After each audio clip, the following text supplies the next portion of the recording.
जय श्री हरि। गरुड़ पुराण तीसरा अध्याय। यम यातना का वर्णन। चित्रगुप्त द्वारा श्रवणों से प्राणियों के शुभाशुभ कर्म के विषय में पूछना, श्रवणों द्वारा वह सब धर्मराज को बताना और धर्मराज द्वारा दंड का निर्धारण। गरुड़ जी कहते हैं, हे केशव, यम मार्ग की यात्रा पूरी करके यम के भवन में जाकर पापी किस प्रकार यातना को भोगता है वह मुझे बताइए। भगवान बोले, हे विनिता के पुत्र गरुड़, मैं नरक यातना को आदि से अंत तक कहूँगा। सुनो, मेरे द्वारा नरक का वर्णन किए जाने पर तुम काँप उठोगे। हे कश्यप नंदन, बहुभीतिपुर के आगे 44 योजन में फैला हुआ धर्मराज का विशालपुर है। हाहाकार से परिपूर्ण उस पुर को देखकर पापी प्राणी क्रंदन करने लगता है। उसके क्रंदन को सुनकर यमपुर में विचरण करने वाले यम के गण द्वारपाल के पास जाकर उस पापी के विषय में बताते हैं। धर्मराज के द्वार पर सर्वदा धर्मध्वज नामक प्रतिहार स्थित रहता है। वह द्वारपाल जाकर चित्रगुप्त से उस प्राणी के शुभ और अशुभ कर्म को बताता है। उसके बाद चित्रगुप्त भी उसके विषय में धर्मराज से निवेदन करते हैं। हे तारक्ष, जो नास्तिक और महापापी प्राणी हैं, उन सभी के विषय में धर्मराज यथार्थ रूप से भली भांति जानते हैं, तो भी चित्रगुप्त से उन प्राणियों के पाप के विषय में पूछते हैं। और सर्वज्ञ चित्रगुप्त भी श्रवणों से पूछते हैं। श्रवण ब्रह्मा के पुत्र हैं। वे स्वर्ग, पृथ्वी तथा पाताल में विचरण करने वाले तथा दूसरे ही सुन और जान लेने वाले, उनके नेत्र सुदूर के दृश्यों को भी देख लेने वाले हैं। श्रवणी नाम की उनकी पृथक पृथक पत्नियां भी उसी प्रकार के स्वरूप वाली हैं, अर्थात श्रवणों के समान ही हैं। वे स्त्रियां सभी प्रकार की चेष्टाओं को तत्वतः जानती हैं। मनुष्य छिपकर अथवा प्रत्यक्ष रूप से जो कुछ करता और कहता है, वह सब श्रवण एवं श्रवणियाँ चित्रगुप्त से बताते हैं। वे श्रवण और श्रवणियाँ धर्मराज के गुप्तचर हैं, जो मनुष्य के मानसिक, वाचिक और कायिक सभी प्रकार के शुभ और अशुभ कर्मों को ठीक ठीक जानते हैं। मनुष्य और देवताओं के अधिकारी के श्रवण और श्रवणियाँ सत्यवादी हैं। उनके पास ऐसी शक्ति है जिसके बल पर वे मनुष्यकृत कर्मों को बतलाते हैं। व्रत, दान और सत्य वचन से जो मनुष्य उन्हें प्रसन्न करता है, उसके प्रति वे सौम्य तथा स्वर्ग और मोक्ष प्रदान करने वाले होते हैं। वे सत्यवादी श्रवण पापियों के पाप कर्मों को जानकर धर्मराज के सम्मुख यथावत कह देने के कारण दुखदायी हो जाते हैं। सूर्य, चंद्रमा, वायु, अग्नि, आकाश, भूमि, जल, हृदय, यम, दिन रात, दोनों संध्याएं और धर्म, ये मनुष्य के वृत्तांत को जानते हैं। धर्मराज, चित्रगुप्त, श्रवण और सूर्य आदि मनुष्यों के शरीर में स्थित सभी पाप और पुण्यों को पूर्णतया देखते हैं। इस प्रकार पापियों के पाप के विषय में सुनिश्चित जानकारी प्राप्त करके यम उन्हें बुलाकर अपना अत्यंत भयंकर रूप दिखाते हैं। वे पापी यम के ऐसे भयंकर रूप को देखकर, जो हाथ में दंड लिए बहुत ही काया वाले भैंसे के ऊपर संस्थित प्रलयकालीन मेघ के समान आवाज वाले, काजल के पर्वत के समान बिजली की प्रभा वाले, आयुधों के कारण भयंकर 32 भुजाओं वाले, 3 योजन के लंबे चौड़े विस्तार वाले, बावली के समान गोल नेत्र वाले, बड़ी बड़ी दाढ़ों के कारण भयंकर मुख वाले, लाल लाल आँखों वाले और लंबी नाक वाले हैं। मृत्यु और ज्वर आदि से संयुक्त होने के कारण चित्रगुप्त भी भयावह हैं। यम के समान भयानक सभी दूत उनके समीप गरजते हैं। उन चित्रगुप्त को देखकर भयभीत होकर पापी हाहाकार करने लगता है। दान न करने वाला वह पापात्मा कांपता है और बार बार विलाप करता है। तब चित्रगुप्त यम की आज्ञा से क्रंदन करते हुए और अपने पाप कर्मों के विषय में सोचते हुए उन सभी प्राणियों से कहते हैं, अरे पापियों, दुराचारियों, अहंकार से दूषितों, तुम अविवेकियों ने क्यों पाप कमाया है? काम से, क्रोध से तथा पापियों की संगति से जो पाप तुमने किया है वह दुख देने वाला है। फिर हे महामूर्ख जनों, तुमने वह पाप कर्म क्यों किया?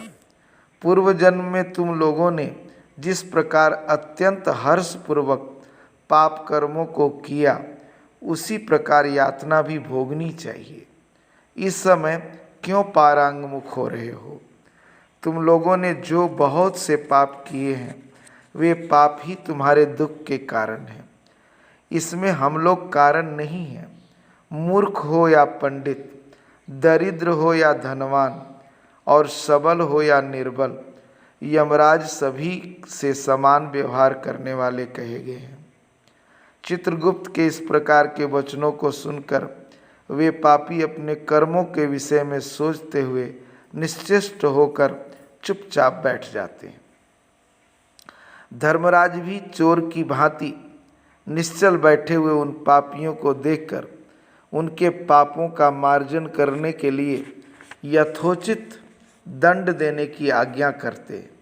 इसके बाद वे निर्दयी दूत पीटते हुए कहते, हे पापी, महान, घोर और अत्यंत भयानक नरकों में चलो। यम के आज्ञाकारी प्रचंड और चंडक आदि नाम वाले दूत एक पास से उन्हें बांधकर नरक की ओर ले जाते हैं। वहाँ जलती हुई अग्नि के समान प्रभा वाला एक विशाल वृक्ष है, जो 5 योजन में फैला हुआ है तथा 1 योजन ऊंचा है। उस वृक्ष में नीचे मुख करके उसे सांकलों से बांधकर वे दूत पीटते हैं। वहाँ जलते हुए वे रोते हैं, उनका कोई रक्षक नहीं होता। उसी सालमली वृक्ष में भूख और प्यास से पीड़ित तथा यमदूतों द्वारा पीटे जाते हुए अनेक पापी लटकते रहते हैं। वे आश्रय विहीन पापी अंजलि बांधकर, हे यमदूतों, मेरे अपराध को क्षमा कर दो, ऐसा उन दूतों से निवेदन करते हैं। बार बार लोहे की लाठियाँ, मुदगरों, भालों, बर्छियों और गदाओं और मूसलों से उन दूतों के द्वारा वे अत्यधिक मारे जाते हैं। मारने से वे चेष्टा रहित और मूर्छित हो जाते हैं। तब उन निश्चेष्ट प्राणियों को देखकर यम के दूत कहते हैं, अरे दुराचारियों, पापियों, तुम लोगों ने दुराचरण क्यों किया? सुलभ होने वाले भी जल और अन्न का दान कभी क्यों नहीं किया? तुम लोगों ने आधा ग्रास भी कभी किसी को नहीं दिया, न ही कुत्ते और कौवे के लिए बलि ही दी। अतिथियों को नमस्कार नहीं किया, पितरों का तर्पण नहीं किया, यमराज तथा चित्रगुप्त का उत्तम ध्यान भी नहीं किया और उनके मंत्रों का जप भी नहीं किया, जिससे तुम्हें यह यातना नहीं होती। कभी कोई तीर्थ यात्रा नहीं की, देवताओं की पूजा भी नहीं की। गृहस्थाश्रम में रहते हुए तुमने हंतकार नहीं निकाला। हंतकार का अर्थ है भोजन के पूर्व चौक में बलि वैश्वदेव तथा पंचबलि की विधि। पंचबलि में गाय, कुत्ते, कौवे, कीट तथा अतिथि देव, इन 5 के निमित्त भोजन का कुछ अंश निकालने का विधान है। इसे हंतकार कहा जाता है।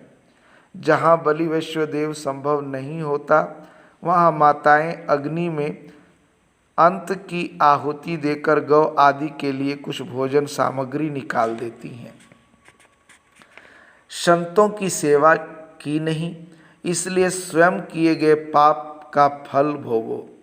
चूँकि तुम धर्महीन हो इसलिए तुम्हें बहुत अधिक पीटा जा रहा है। भगवान हरि ही ईश्वर हैं, वे ही अपराधों को क्षमा करने में समर्थ हैं। हम तो उन्हीं की आज्ञा से अपराधियों को दंड देते हैं। ऐसा कहकर वे दूत निर्दयतापूर्वक उन्हें पीटते हैं और उनसे पीटे जाने के कारण वे जलते हुए अंगार के समान नीचे गिर जाते हैं। गिरने से उस सालमली वृक्ष के पत्तों से उनका शरीर कट जाता है। नीचे गिरे हुए उन प्राणियों को कुत्ते खाते हैं और वे रोते हैं। रोते हुए उन पापियों के मुख में यमदूत धूल भर देते तथा कुछ पापियों को विविध पासों से बांधकर मुदगरों से पीटते हैं। कुछ पापी आरे से काष्ठ की भांति दो टुकड़े किए जाते और कुछ भूमि पर गिरकर कुल्हाड़ी से खंड खंड किए जाते। कुछ को गड्ढे में आधा गाड़कर सिर में वानों से भेदन किया जाता है। कुछ दूर से पेरने वाले यंत्र में डालकर इक्षुदंड यानी गन्ने के भांति पेरे जाते हैं। कुछ को चारों ओर से जलते हुए अंगारों से युक्त जलती हुई लकड़ी से ढक करके लौह पिंड की भांति धधकाया जाता है। कुछ को घी के खौलते हुए कड़ाहे में, कुछ को तेल के कड़ाहे में तले जाते हुए बड़े की भांति इधर उधर चलाया जाता है। किन्हीं को मतवाले गजेंद्रों के सम्मुख रास्ते में फेंक दिया जाता है।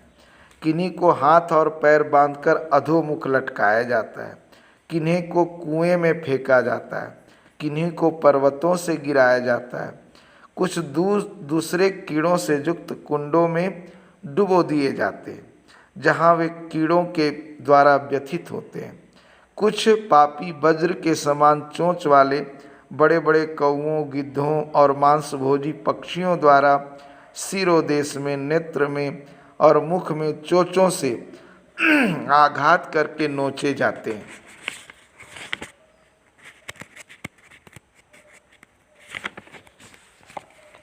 कुछ दूसरे पापियों से ऋण को वापस करने की प्रार्थना करते हुए कहते हैं, मेरा धन दो, मेरा धन दो।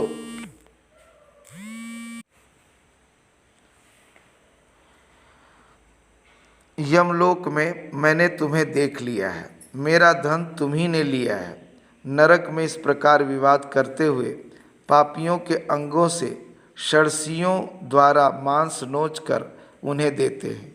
इस प्रकार उन पापियों को सम्यक प्रताड़ित करके यम की आज्ञा से यमदूत खींचकर तमिश्र आदि घोर नरकों में फेंक देते। उस वृक्ष के समीप में ही बहुत दुखों से परिपूर्ण नरक है, जिनमें प्राप्त होने वाले महान दुखों का वर्णन वाणी से नहीं किया जा सकता। हे आकाशचारिण गरुड़, नरकों की संख्या 84 लाख है। उनमें से अत्यंत भयंकर और प्रमुख नरकों की संख्या 21 है। तमिश्र, लोह शंकु, महारौरव, शाल्मली, रौरव, कुडमल, कालसूत्रक, पूतिमृत्तिक, संघात, लोहितोदिक, सविस, संप्रतापन, महानिरय, काकोल, संजीवन, महापथ, अवीची, अंधतामिश्र, कुंभीपाक, संप्रतापन तथा तपन, ये 21 नरक हैं। ये सभी अनेक प्रकार की यातनाओं से परिपूर्ण होने के कारण अनेक भेदों से परिकल्पित हैं। अनेक प्रकार के पापों का फल इनमें प्राप्त होता है। ये यम के दूतों से अधिष्ठित हैं। इन नरकों में गिरे हुए मूर्ख, पापी, अधर्मी जीव कल्प पर्यंत उन नरक यातनाओं को भोगते हैं।